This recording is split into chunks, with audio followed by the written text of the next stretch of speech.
Hey, it's Bree. I am here to do another video as always. Welcome to my reality show. I am here to talk about relationships because that's what I talk about. That's what I know about.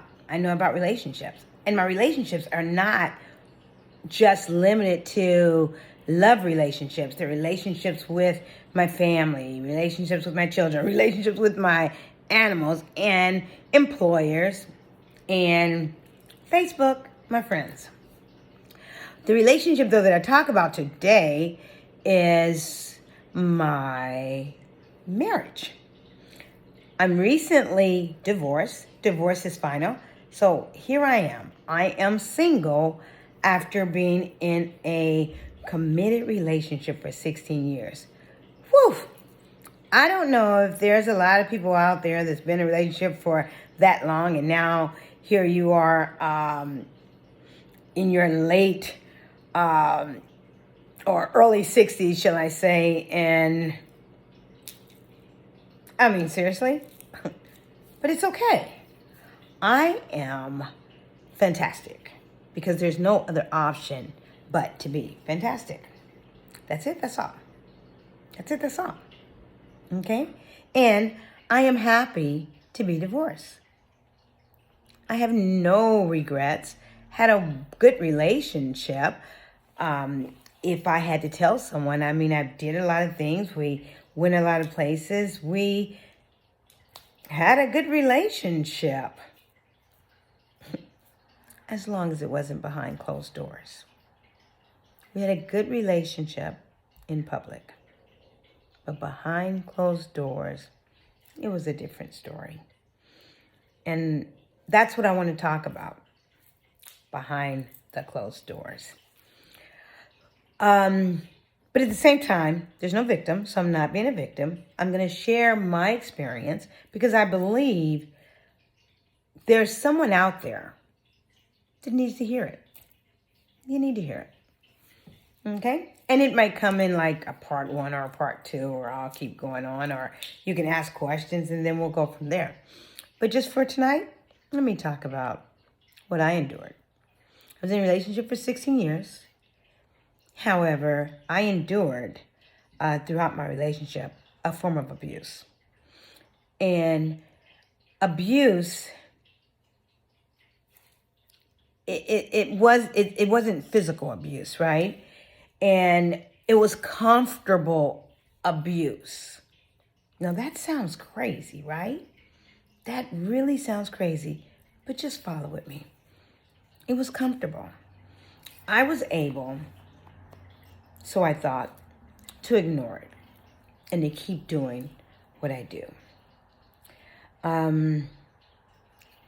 Abuse comes in different forms. There's different forms.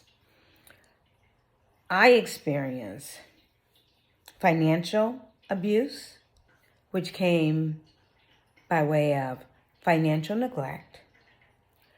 I experienced psychological abuse, which came as a result of being badgered behind finances, and then emotional abuse, again, due to neglect. Now, it's hard for me to talk about it because I know there's many people on my Facebook and there's many people in California that know us both. And the perception that was always put out is that I was very well cared for. And the truth of the matter, when you're very well cared for, you don't have to, someone doesn't have to describe it. It just is, right? It just is.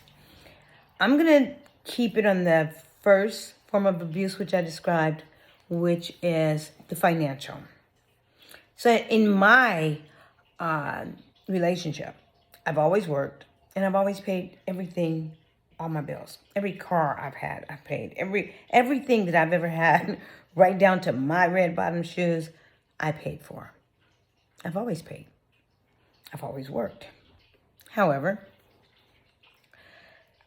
if you saw us and if you knew us, and the individual in which I was married to was very boastful. That's the word, boastful. And if you ever been in the room with us long enough, you would know that you would always hear my ex talk about how much money she made and how much she spent on this and when she did this. And, that's what she did. That's what she did. That's what she did. And many people perceived that I was there and she was like, take care of me. Not the case, people. Just not the case. I never had anything in my name because it wasn't an option for me to have anything in my name. And that's a form of control.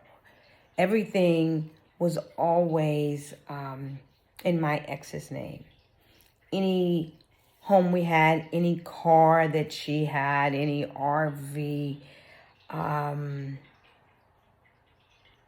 And because I was married, I didn't need to have anything in my name. I thought we'd be married, so it wasn't an issue.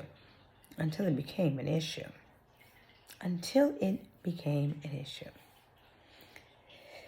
So, yeah. So now when people ask me if I'm ready to mingle now that I'm single, I got a lot of healing to do. Because I have to know that I'm okay. And I have to know that all the bad things that I was told about me, pretty much, it was kind of like a hammer. And I'm the hammer. I mean, I'm the nail, right? And my ex is the hammer. And the nail has already gone through the wood. And you just keep on pounding. And the wood is split. And you just keep on pounding. That's abuse. Why didn't I leave? It's so funny. Because I just, for the first time last week, I thought it was safe to go back in the water, right? So her and I was talking, and then a situation came up, and then, she came back to her normal self. But she texted me the other day, and I was scared to read the text.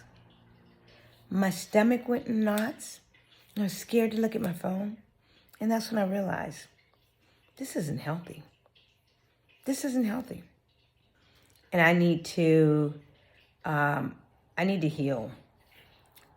And for anyone who knows us, I'm not doing this to blame or to shame or to make you be on my side. Not the case. I'm doing this because I know that there are women out there and there are men out there that are in abusive relationships. But the abuse is comfortable. It's not black eyes and it's not bruises. It's very subtle.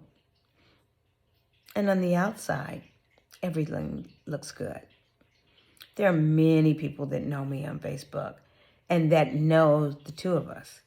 And there's many people that would say to me, why? I can't believe you married her. Well, the fact is, I chose to trust. I chose to love.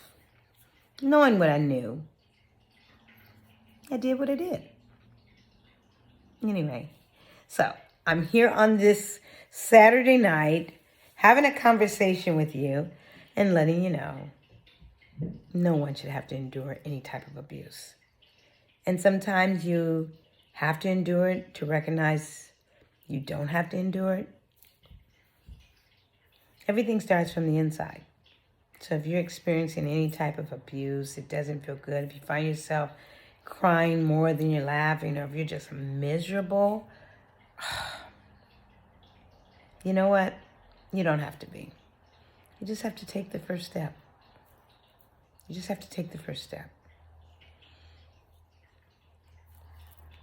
That's it, that's all. Be well.